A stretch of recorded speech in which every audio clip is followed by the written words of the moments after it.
Olá, gente, bom dia a todos. Meu nome é Bruno Melo, sou professor de língua inglesa e hoje nós estamos aqui para uma aula super simples, tá? De um dos assuntos talvez mais simples dentro da língua inglesa. E nós vamos falar hoje sobre essa expressão aqui, ó, used to. Used to. O que significa essa expressão?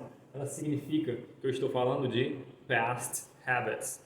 Past habits é hábitos passados, tá? Então essa expressão ela é usada na língua inglesa quando eu quero me referir a ações que aconteciam no passado e por algum motivo hoje não acontecem mais, tá? Então são hábitos passados que alguém costumava ter, ou eu, ou você, tá? Então a gente vai usar sempre essa expressão used to, que a tradução mais recomendada seria costumava, né? Costumava. Eu costumava jogar bola quando era criança. Eu costumava beber quando era mais jovem, tá? Esse é o tempo do pretérito imperfeito, que não existe na língua inglesa, tá? Então, para preencher essa lacuna, usa-se essa expressão, tá? Primeiro que a gente vai aprender na forma afirmativa, tá? É bem simples esse assunto, tá? O vídeo vai até ficar um pouco pequeno, mas pela facilidade do assunto, tá? Então, para me formar a frase na afirmativa com used to, primeiro vai vir o meu sujeito, né? Sujeito, mais used to, mais o verbo no infinitivo, tá? O verbo na forma base dele. Por exemplo, aqui, vejam aqui, ó.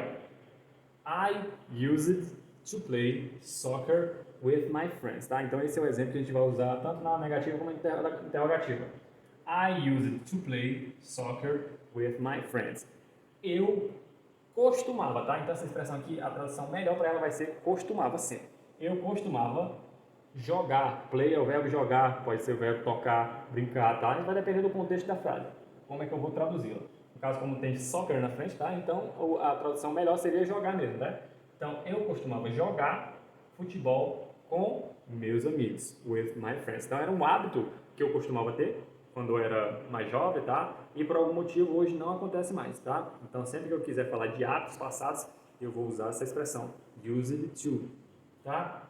Então essa é a estrutura da forma afirmativa, tá? Agora na forma negativa e na interrogativa vai ter uma peculiaridade. Prestem bastante atenção. Na negativa primeiro vai vir o sujeito novamente. Aí eu, como é tempo passado, eu vou ter que usar o auxiliar did, tá? Que é o auxiliar dos tempos passados. Então eu vou acrescentar did not. Depois do meu sujeito eu vou colocar did not. Ou a forma contraída, didn't. Didn't.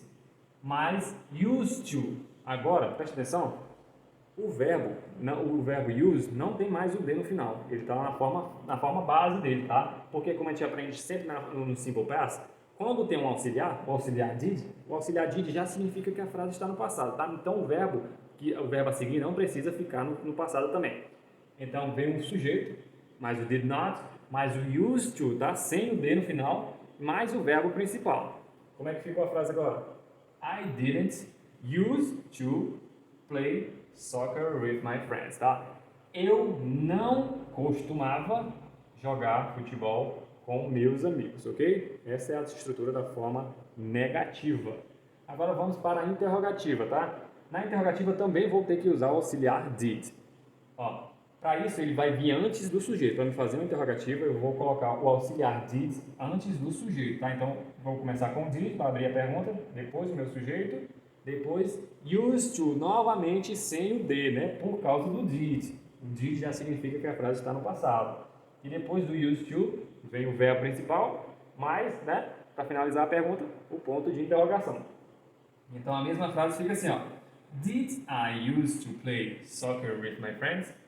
Eu costumava jogar futebol com meus amigos, tá? Então a única coisa que vocês devem aprender é basicamente isso, tá? Na forma afirmativa, used to fica desse jeito, used to, com o D no final, e nas formas negativas e interrogativas eu vou tirar o D do final do used, tá? Por causa do meu auxiliar did. Então é só seguir a estrutura aqui, a estrutura de cada tempo, afirmativa, negativa e interrogativa, e não tem erro nenhum, tá? Um assunto bastante simples, eu espero ter ajudado e nós voltamos na próxima aula, ok? Tchau!